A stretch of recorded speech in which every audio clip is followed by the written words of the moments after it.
se a sua estratégia de renda fixa foi de diversificação, o time da Genial lançou seu primeiro ETF de crédito privado para você conhecer, certo, Trócoli? Com certeza, PH, bem-vindo aqui à MZ Arena, Rafael e Luiz. É um prazer muito grande recebê-los aqui. Boa, obrigado, Toffoli. Obrigado. Obrigado, Trócoli, PH, prazer estar aqui. Vamos ver se a gente traz coisa nova aí para a turma, né? Principalmente procurando oportunidades aí em 2026. Vamos falar um pouquinho sobre o GICP11. Aguardem.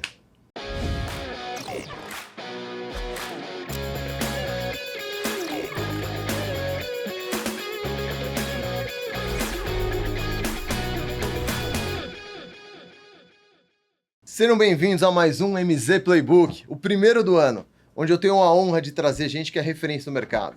Gente muito boa para compartilhar o seu playbook com você. E hoje, como sempre, nem vou mais chamar de parceiro de tênis, porque eu acho que nem joga mais. Alexandre Trócoli, feliz ano novo, meu amigo. Muito obrigado, PH. Feliz ano novo a todo mundo. Estamos aqui de volta nessa temporada de 2026, com a presença aqui do pessoal da Genial, que vai nos trazer grandes insights, principalmente o lançamento dos novos produtos, do novo ETF de vocês, feito pela Plural. Então vamos lá. Hoje estamos aqui com um cantor, Iglesias conosco aqui. Luiz, obrigado aqui, analista Genial, obrigado que está conosco. Rafael Zilotti, Botafogo não, flamenguista roxo. Jamais, jamais. E, para quem não conhece vocês, se você puder começar, Zilotti, falar um pouquinho do teu background, te agradeço. Obrigado por estar aqui conosco, meu amigo. Obrigado, feliz ano novo aí para vocês também. Né, sou um veterano do mercado, comecei Pactual, depois passagem na JGP e já estou na Plural aí faz uns 15 anos. E há uns 15 anos atrás a gente começou com a estratégia de crédito privado e vem dando muito certo, né? A equipe vem performando ao longo dos anos. O Alexandre Donini, que já está comigo também desde o trabalho anterior, Luiz se juntou, a gente já estava no grupo, né? E se juntou a gente, é um dos talentos lá do Grupo Genial e veio também para nos ajudar e tá totalmente, né, focado no ETF de renda fixa. Então, assim, é uma estratégia nossa lá no grupo que deu muito certo e a gente, né, como você falou, até de forma agradecendo, né, a gente se tornou uma das referências aí nesse mercado de crédito privado, pela longevidade e pela nossa característica de ter, né, sobrevivido a tantas ondas no mercado nesses últimos 15 anos. E agora a gente está trazendo essa novidade, né, que é uma estratégia que eu diria que é complementar ao que a gente já tem. Pessoal que conhece um pouco da nossa gestão sabe que a gente, ao longo dos anos, muitas vezes, né, se diferenciou por evitar problemas nas empresas problemáticas. Então, a gente teve sucesso e muitas vezes considerado um pouco mais conservador pelo mercado em momentos de muita euforia. Então, a gente queria trazer aí para um produto com um pouco mais de risco, né? Então, a gente lançou um índice, que é um produto que tem mais duration e tem uma quantidade de papéis muito maior do que normalmente os fundos que a gente tem de gestão ativa dentro da Genial. Então, acho que mais ou menos foi o pano de fundo que a gente pensou em relação ao ETF, né? E como a nossa ideia é atender o maior número de pessoas diferentes e, obviamente, que o investidor tem que ver se está dentro do seu perfil investir nesse tipo de produto, acho que é mais um produto com um pouco mais de risco, como eu já falei, do que os produtos que a gente normalmente tem na nossa grade. E vocês são uma gestora que sempre performaram muito bem, principalmente em momentos conturbados, né? Em momentos que o mercado está tremendo, acho que a Genial aqui sempre foi super bem. E você, Luiz, o pai do produto, conta um pouco do teu background, meu amigo. Então, não sou tão veterano quanto o Rafa, né? Não tem nem cabelo branco ainda. Então, tem 3 anos de mercado. Calma, tá chegando, né? Trabalhava na Genial Back Office no Rio, e aí estou há 2 anos, mais ou menos, na mesa com o Rafa e com o Donini. Obrigado por estar aqui conosco, gente. Legal. Zilotti, eu queria entender um pouco, até para esclarecer para a nossa audiência, que assiste os nossos podcasts, essa relação da Genial com a Plural Gestão. Como é que começou essa junção? Qual foi o objetivo? Qual a estratégia que vocês usaram para ter duas empresas com 2 papéis diferentes? Como é que funciona isso? A Genial ela é o grupo todo, né? A Plural Gestão é a gestora que faz a gestão dos fundos de crédito privado, mas ela é do Grupo Genial 100%, então não tem essa diferenciação. É que a gente começou com o nome Plural, então a gente trabalhou, né, desde a criação lá com o próprio Duda, enfim, que é um dos fundadores da Plural, que depois virou Genial. Então a gente manteve o nome, inclusive a gente está em outras plataformas de investimento, o fundo, então a gente manteve o nome, mas a Plural é uma empresa do Grupo Genial. Então essa é a relação, a gente está totalmente inserido dentro da estratégia do grupo. Mas a Plural Gestão de Recursos é o braço da Genial, que faz a gestão dos fundos de crédito privado. Beleza. Tá? Basicamente isso. Vamos falar da farda, que vocês estão utilizando hoje aqui. Como você falou, assim, acho que vocês vieram sempre de um background de uma empresa que teve um crivo muito forte de análise, de não conseguir estar fora dos grandes escândalos, ou pelo menos dos produtos mais conturbados aqui do mercado, e sair de uma gestora tão ativa aqui para uma gestão menos ativa. Eu não vou falar passiva, porque não é 100% passiva. Me conta um pouquinho de onde nasceu aqui o primeiro ETF aí de crédito privado. Boa. Então, como o Rafa já tinha adiantado, a ideia de trazer esse ETF, mais especificamente a estratégia, eu acho que é muito complementar ao que a gente tem hoje, né? Então, um fundo que a gente não tem a curadoria, que a gente tem os fundos ativos, com um aspecto de mais duration, esse especificamente, né? Então, a ideia é só complementar a grade e poder atender o máximo possível de investidores. Do duration que você falou, o que difere hoje do atual de vocês? Hoje, a parte de CDI+, né, dos fundos ativos deve estar por volta de 1,5, 1,40, e o ETF, 3,50. 3,50. Então, assim, a ideia era correr mais risco mesmo, ter um produto para aquela pessoa que acredita que quer ter mais duration, quer ter mais papéis. Foi muito legal você ter falado isso, que as pessoas perguntam se tem curadoria ou não. Não tem curadoria. Uma vez que ele tá nos filtros do fundo, ele estará dentro do índice. O que pode acontecer, que a gente estava conversando um pouco aqui em off, se a gente estiver muito próximo a um evento, o Donini, quando ele for comprar lá o papel, ele dá uma segurada, fala, pô, agora eu estou num momento muito específico, mas isso vai acontecer com um papel, 2 papéis. A ideia é que a gente tenha o mais próximo do fundo, do índice possível. Tá? Agora, obviamente, a gente nunca vai ter 100% do índice. Então, tem algumas regras que a gente tem que seguir para estar em aderência ao índice, mas a gente nunca vai ter, quer dizer, nunca. Provavelmente, né, na maior parte do tempo, a gente não vai ter 100% do índice perfeitinho, né? A gente vai ter uma proxy que é o que é permitido, né? Dali para cima, dali para mais próximo. Mas, eventualmente, a gente pode, um ou outro papel, segurar, eventualmente, uma compra muito próximo de um evento. Mas a ideia é que esse produto seja gestão praticamente passiva. O que foi o trabalho? O trabalho foi de construção do índice. Então, a gente botou limitadores de tamanho, então os papéis são papéis que já têm um certo tamanho, que as emissões têm um certo tamanho, você tem, né, um limite por emissor que a gente botou, no final, 3%, a gente acabou 3% por emissor, então você acaba tendo algumas restrições, mas a ideia é que aquele índice ali que a gente construiu e que a gente acha que é uma boa... Né, uma boa seleção no mercado, ele não é a proxy do mercado total, porque tem índice que põe, sei lá, 350 papéis. A gente não queria isso. Hoje estão aqui em 80, 70? 83. 83 o índice. E a gente também não queria que ele tivesse 35, 40, que era a nossa gestão ativa. Seu DNA, né, pô? Isso. Aí eu vou botar o mesmo fundo para o cara aplicar. Não. A ideia aqui realmente era diversificar o risco do nosso investidor. Então, acho que ela vem cumprir, num primeiro momento, uma carência, vamos dizer assim, que a gente tinha de um produto mais de high grade, mas mais, vamos dizer assim, com mais risco, né? Com mais duration. Então, esse é o... Mas isso quer dizer o seguinte, se esse negócio, né, for dando certo, a gente deve lançar uma família de outros fundos, e aí pode ser que a gente tenha fundos com maior número de papéis, mais restritivo, mais high yield, mais high grade ainda, quer dizer, né, você tenha alguma coisa mais parecida com o nosso lá. Então, a gente está tateando o mercado. Mas a primeira ideia era botar um fundo que fosse complementar ao que a gente mais ou menos tem na grade para dar uma outra opção ao cotista. Uma dúvida minha, tem alguma proteção de RJ, alguma empresa que pode estar com default? Sim.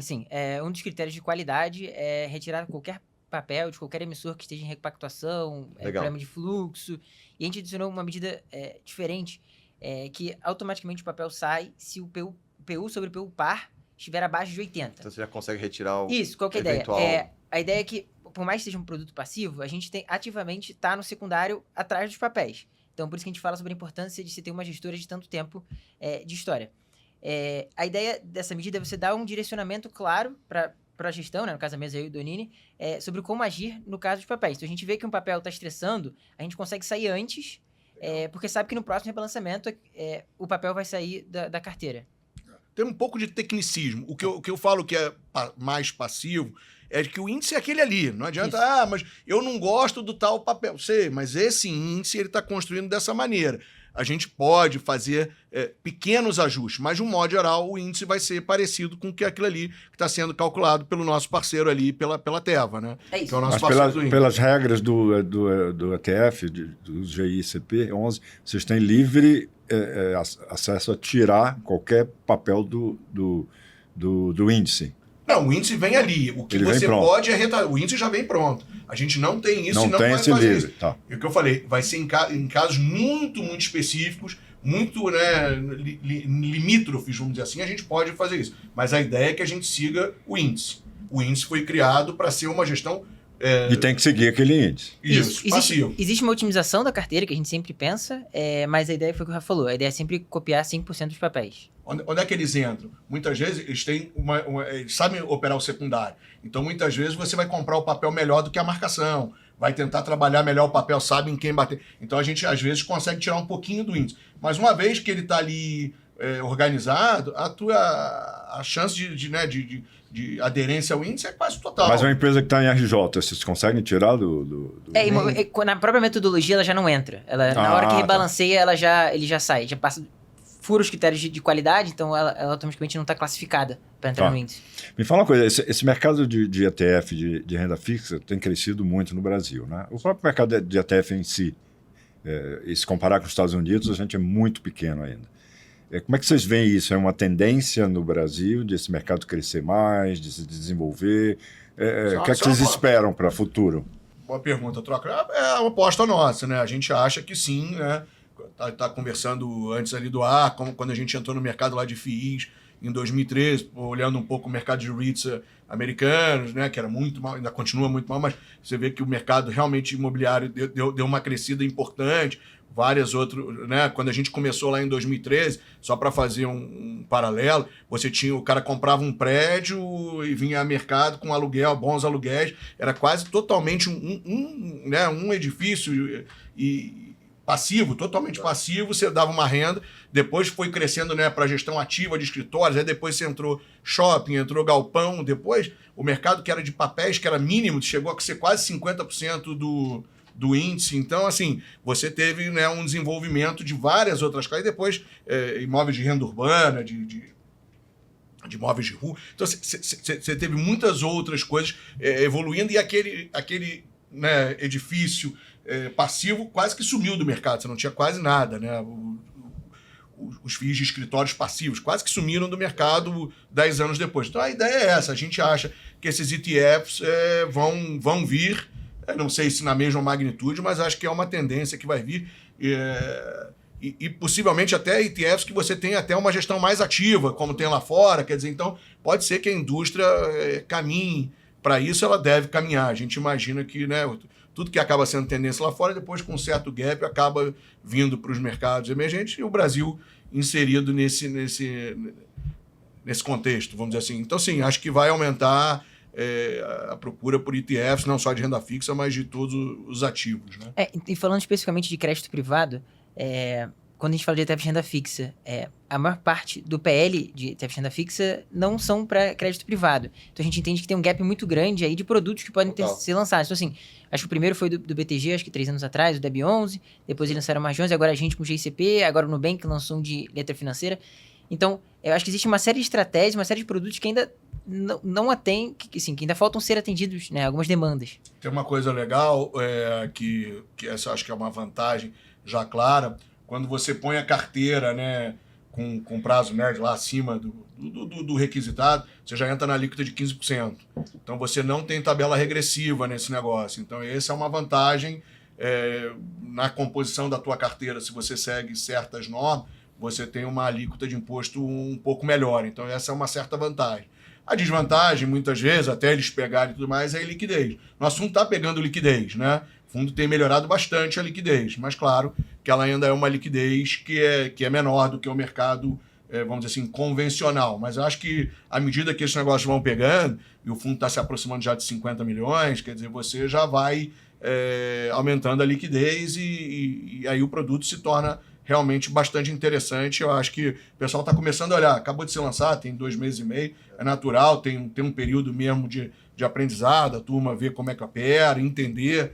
A gente estava brincando no ar, né? Tiveram vários e vários meses espetaculares. A gente lançou logo em outubro, que foi um mês um pouco mais... De ajuste? Um pouco de ajuste para o crédito privado. Mas você vê que já nos outros meses subsequentes agora já voltou e já se aproximando do rendimento bem interessante. Então, é isso. A gente botou o produto, a gente vai observar, claro, né? Eu acho que tem caminhado bem. Eu acho que dentro da curva que a gente imaginava tem caminhado bem, mas claro que a gente tem que, viu, Troca? A gente tem que olhar como é que funciona, como é que vai ser, o investidor local vai aderir ou não, vai se interessar. Eu acho que eu já tenho visto muitas estratégias de alocadores cada vez mais usando esses ETFs, né? Então, acho que tem uma boa chance da gente ver um crescimento importante nos próximos anos. E você acha que as plataformas hoje, Genial, XP, estão oferecendo ETFs americanos, por exemplo? O investidor ele tem facilidade para entrar no ETF americano hoje. Isso é uma ameaça, uma competição dos ETFs brasileiros? Mas o ETF opera em bolsa, né? Então não é exatamente de plataforma, diferente assim dos fundos. Eles operam em bolsa, né? Então você vai na bolsa, executa o que está, né? O que pegou mais aqui é da B3 e o S&P, né?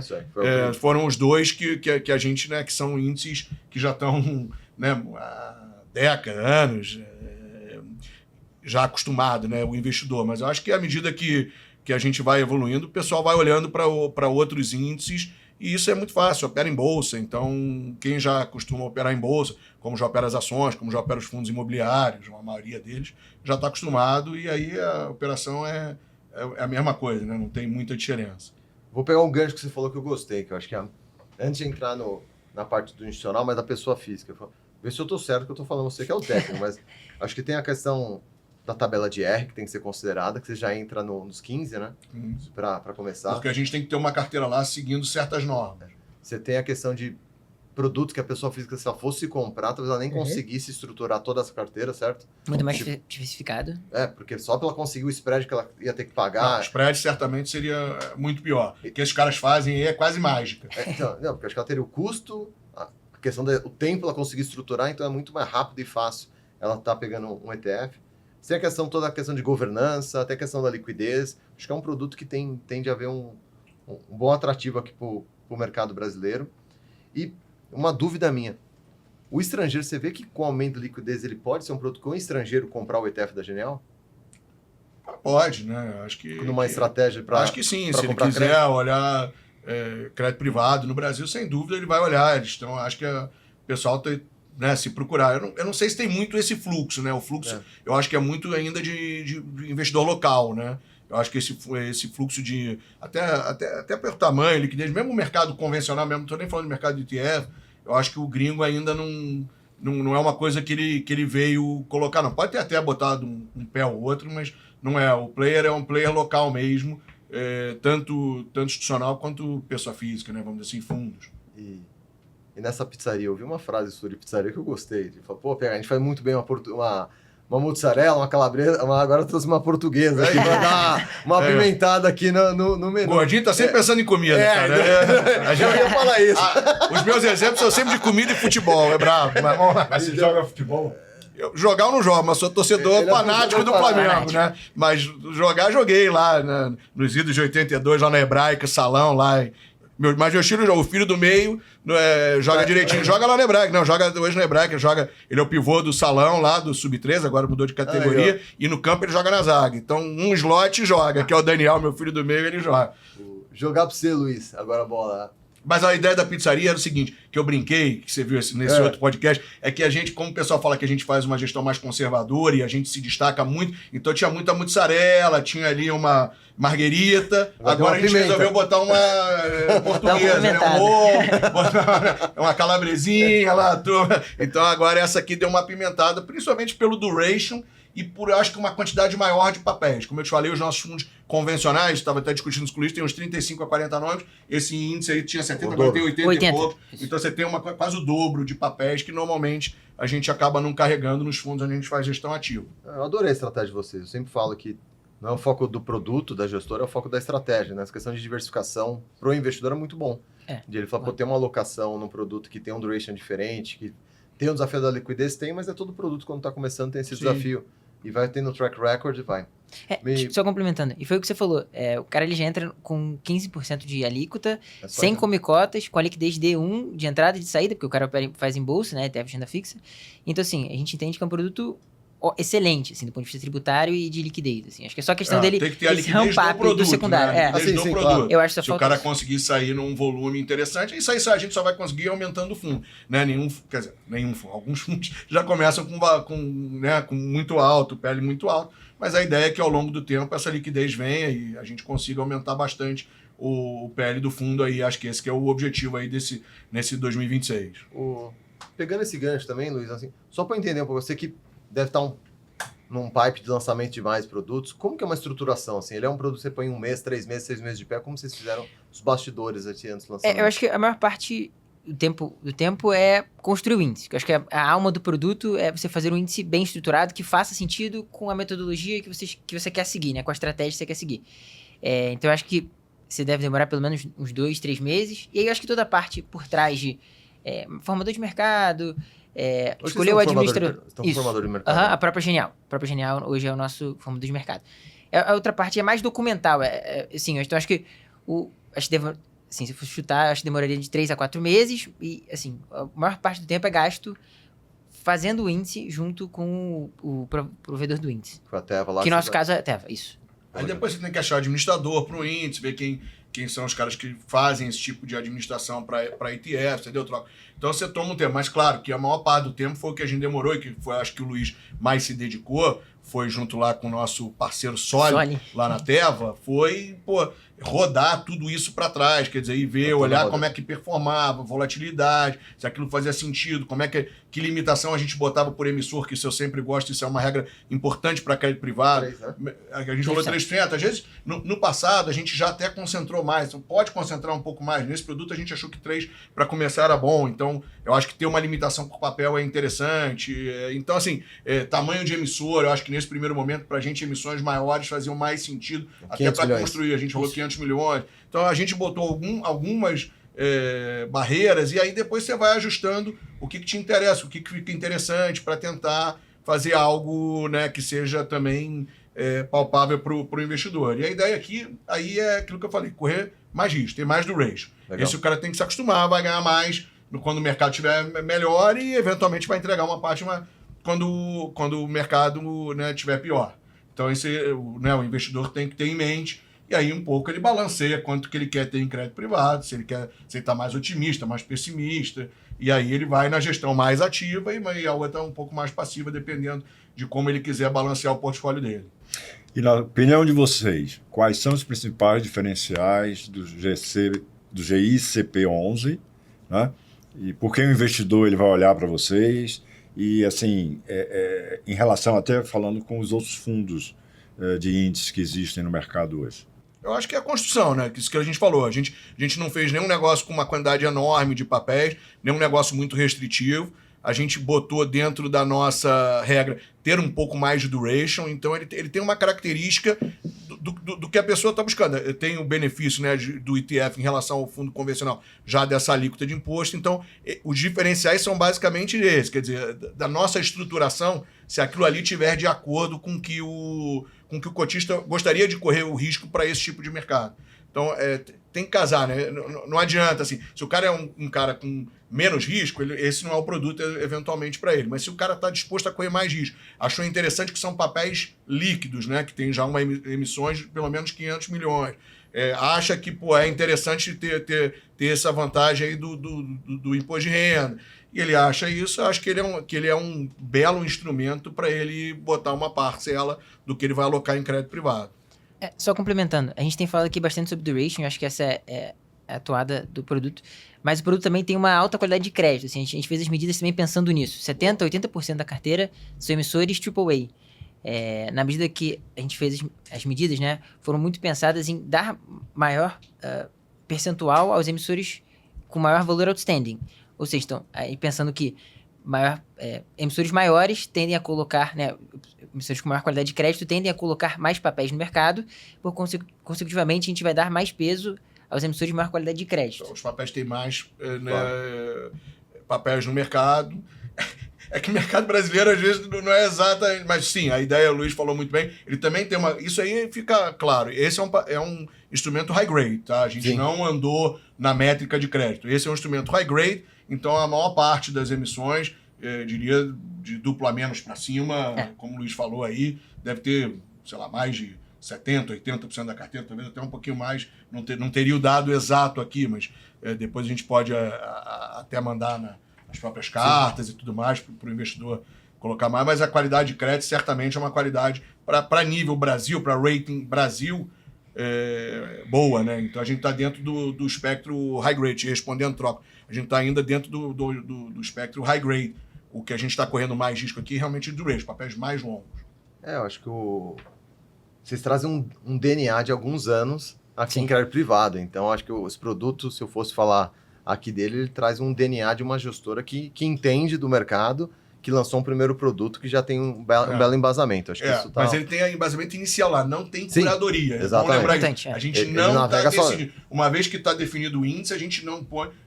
Em casos muito limite pode acontecer, mas a ideia é que ele siga aquele índice que vai ser determinado pelas condições de contorno aí para quem é engenheiro, que a gente definiu lá no início do fundo em relação ao índice.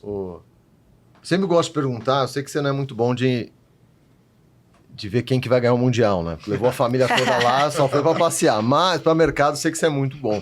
E agora... O Flamengo ganhou tudo ano passado. Um São Paulino falando, e o Zanini nem veio aqui porque tá chorando que faz um ano que não comemora nada. Né? Mas Palmeirense... Mas conta um pouquinho da tua perspectiva, o que você tá olhando aqui, eu sei que a gente vai ter uma incerteza grande, ano de Copa, ano de eleição, é um ano ainda que tá muito polarizado as coisas no Brasil, mas olhando um pouco da tua opinião aqui de cenário aqui para 26. PH, a gente veio basicamente ali depois do evento de Americanas e Light, basicamente só fechando spread no crédito privado. Independente do que acontecia aqui dentro e até lá fora, muitas vezes a gente queria reagir, Estados Unidos tá assim, né? Não veio. O mercado fez raríssimas correções. Teve uma correção no final do ano passado e, de novo, no final desse ano, aí, alguma pequena correção. Eu falei, no ano passado foi mais concentrado, acho que novembro, dezembro. Começou um pouco em outubro, mas mais novembro, dezembro. Esse ano foi um pouco mais em outubro, né? O pior mês foi em outubro, esse de 2025. Mas, basicamente, em 2 anos e meio, o mercado veio só fechando spread. É isso. Nos incentivados, mais ainda, porque você teve a mudança lá dos fundos exclusivos, você teve alguma restrição de crise e CRAs, e agora ia passar aquela lei do imposto de renda, ela ia ficar, né, fora daquele aumento para 18% e tudo mais, e aí ele teve um movimento mais agressivo ainda ali em agosto, setembro, sabe? E aí depois voltou um pouco no final do ano. Mas, de um modo geral... a gente vê ainda muita procura, né? Você estava conversando com o começo do ano, e assim como foi o começo do ano passado, uma procura muito grande por crédito, tanto nos convencionais quanto nos incentivados.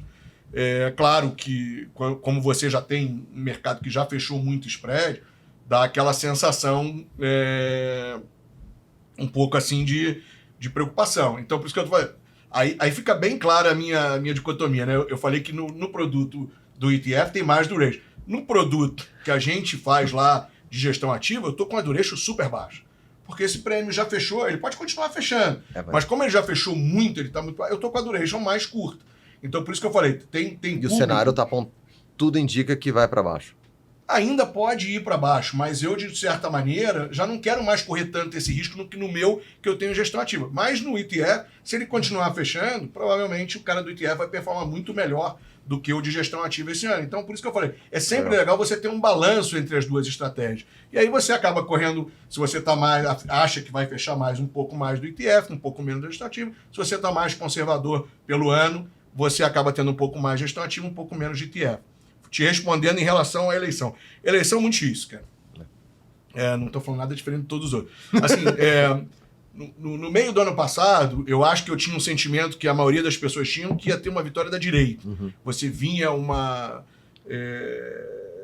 rejeição ao Lula muito grande, e mesmo com alguns indicadores positivos, você via que ele não crescia muito, que ele tinha um teto, então parecia uma vitória da direita. Aí você tem um movimento do que o Eduardo Bolsonaro vai para os Estados Unidos, essa própria confusão toda do Bolsonaro, essas alíquotas, e a esquerda acabou utilizando bem, né? O Lula sempre vai bem, né, nessas horas, e ele acabou revertendo um pouco disso. Eles também conseguiram passar a isenção do imposto de renda, que também foi uma coisa positiva. Sim. Por outro lado, ele acabou se posicionando mal naquela situação toda do Rio de Janeiro. Aquilo ali talvez tenha atuado um pouco mal para ele. Então, assim, e no final do ano ainda teve, né, a família Bolsonaro ainda teve um negócio do Flávio, né? Que o Bolsonaro, diferente do que eu acho que a maioria do mercado imaginava que ele ia dar algum aval para o Tarcísio, ele acabou dando para o Flávio. Então, deu uma embaralhada grande, né? De certo modo, assim, tentando olhar, assim, o Flávio é um cara muito competitivo de primeiro turno, mas no segundo turno ele aparentemente tem uma rejeição grande, então ele vai ter que trabalhar isso se ele mesmo for o candidato da direita. Se o candidato for o Tarcísio, ele tinha uma rejeição menor, mas depois desses eventos todos, ele acabou tendo, né, nas últimas pesquisas nossas, ele teve um pouco de rejeição de centro e da própria direita mais bolsonarista, vamos dizer assim. Então, mas de qualquer jeito, ele é o governador de São Paulo, ele tem uma boa aceitação. Então vai depender muito dos candidatos, que a direita deu uma embaralhada, parecia que caminhava para o Tarcísio. E o Lula é aquilo, ele vai ter ali perto do, né, entre 45 e 55, sei lá, ele vai ter sempre aquele público cativo dele, e aí ele vai ser um cara competitivo de qualquer jeito, né? Então, eu acho que tá bem difícil de fazer um cenário de eleição, que, como eu falei, primeiro tendia mais para a direita, em algum momento mais para o Lula, mas eu diria hoje, tentando olhar o cenário, que o Lula tem um certo favoritismo, pelo menos na minha visão. O Lula, com o que acabou acontecendo, ele tem um certo favoritismo. Ele tá no poder, ele tem a caneta, e apesar da rejeição ser alta, eu acho que ele tem ali, de novo, acho que vai ser uma eleição bem apertada, mas ele tem, nesse momento, esse negócio varia muito, eu acho que um ligeiro favoritismo na minha análise. Hoje é 9 de janeiro, hein?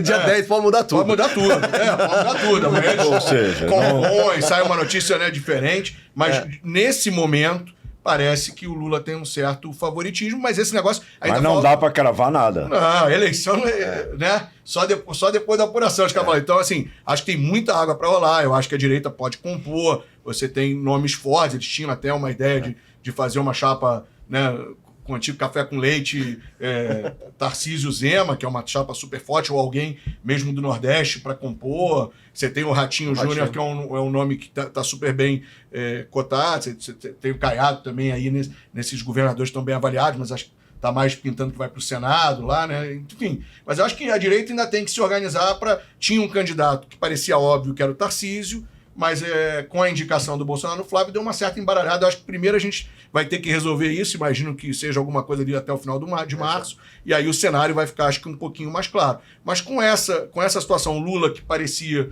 que não era favorito, né, pelo menos na minha visão, num primeiro momento, até o meio do ano passado, não parecia favorito, hoje ele tem um certo favoritismo, mas é algo, como eu falei, muito volátil, e lembrando que ele tem uma rejeição alta, assim, então difícil também que ele consiga abrir uma vantagem tão expressiva. Por isso que eu acho que vai ser apertado, enfim, até o final ali. Troca, a única certeza que a gente tem é que o Flamengo deve ganhar algum título esse ano. O resto nada mais tem certeza. Pode me chamar de volta aqui, ó. Mas a gente voou a conversa boa. O que eu queria antes de passar as considerações finais contigo, assim, acho que, primeiro, parabéns aqui pela estruturação do produto. Eu acho que é super legal ver uma gestora com esse DNA inovador de produto, deixando bem claro os riscos, que é um produto bem diferente do que o DNA, que é a mozzarella da gestora, mas é um produto para diversificação de portfólio, para momento de mercado, que eu acho que é super, super bacana. Então, parabéns aí pelo lançamento. Tem muitos desafios, mas vocês, mais uma vez, mostraram um DNA inovador. Agora, sempre que eu trago alguém bacana aqui, eu sempre peço para compartilhar um pouco. E hoje você tem um background super bacana no mercado, desde a sua época de Pactual, né? De pra cá. E hoje, quando eu trago gente boa, eu sempre trago boas referências para quem está vindo agora e olhando você como uma referência de mercado. É mais agora olhando você para alguém que te admira aqui, que está traçando uma carreira no mercado. Que conselho você daria aqui para uma pessoa que te admira? Sei que você já tem seus filhos todos aí que te admiram, mas agora é mais alguém que te põe como você como um profissional, cara. Eu acho que, assim, uma coisa que... Por que a gente saiu muito desses eventos que acabaram sendo problemáticos e a gente está há 15 anos fazendo isso? respeitar o mercado mesmo, né? Respeitar, tá sempre ligado nas informações, né? E muitas vezes reagir rápido, né, às posições quando você tem uma troca ou de cenário ou de informação importante. Muitas vezes você acaba deixando um certo dinheiro na mesa, né?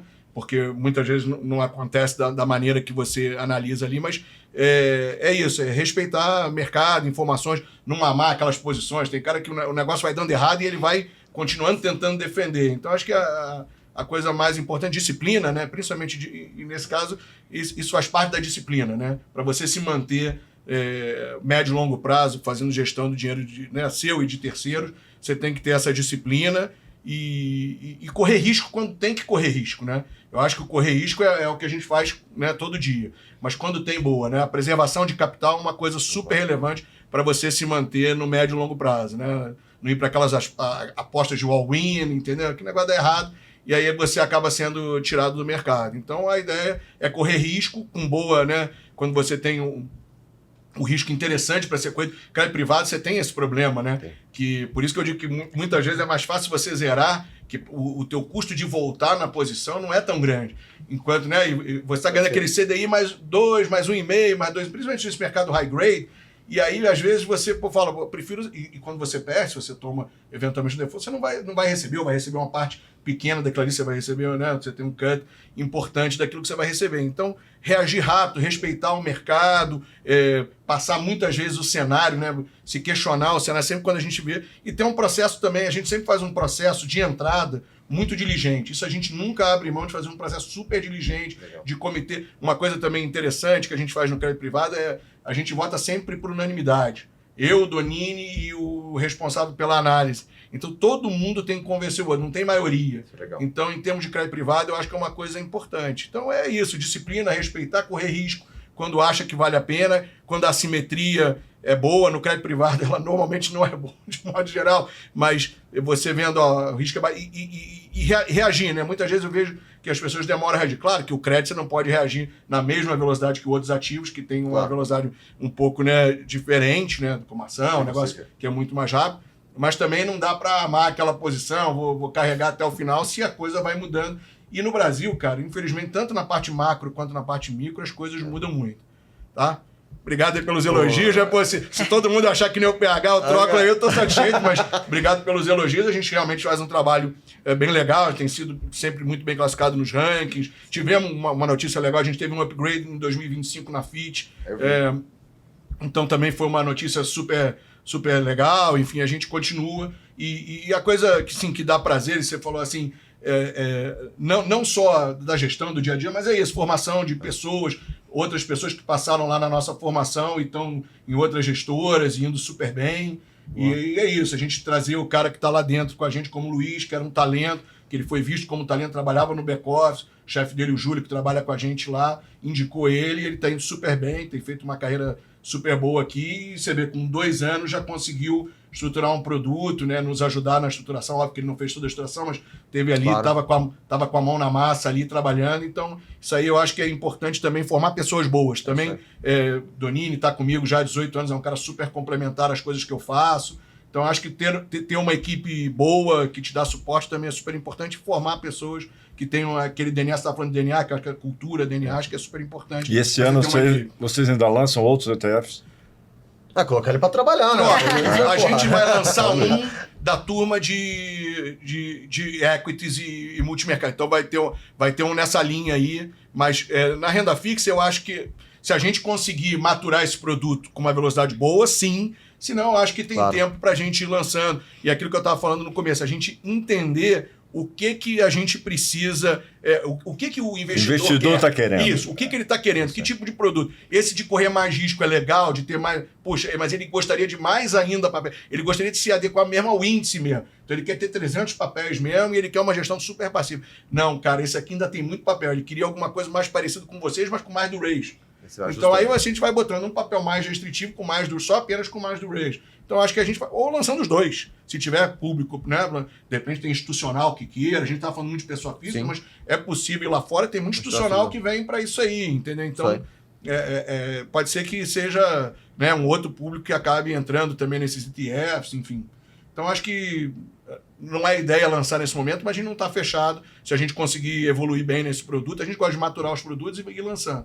Mas se a gente tiver demanda e entender, como a gente falou, tem um cenário de eleição esse ano, pode ser que tenha alguma coisa interessante que a gente possa lançar para surfar aí. Eu acho, inclusive, que esse nosso próximo ETF, lá da turma do Roberto, lá no Rio, eu acho que é alguma coisa que vai ter um certo vetor de eleição. Então, acho que pode ser que o próprio investidor se interesse. Porrada. Luiz, espero trazer você de volta aqui para você falar de novos produtos estruturados. Obrigado demais aqui pelo tempo de vocês. Parabéns pela essa jornada incrível. Obrigado, Slot. PH, Trócoli, estamos sempre à disposição. Prazer estar aqui. Pô, a gente conversou um pouco, vocês me contaram um pouco da história de vocês. Super bacana, super legal. Vocês também estão indo super bem. Espero que a gente possa ajudar aí, que tem um pouquinho de audiência aí para a turma aí, que vocês tenham aí muito sucesso também. Super obrigado pelo convite. Um ótimo 2026 aí para vocês. Para todos Obrigado. nós. Espero que vocês tenham gostado. A gente vai colocar aqui o contato todo o time aqui da Genial. Até a próxima.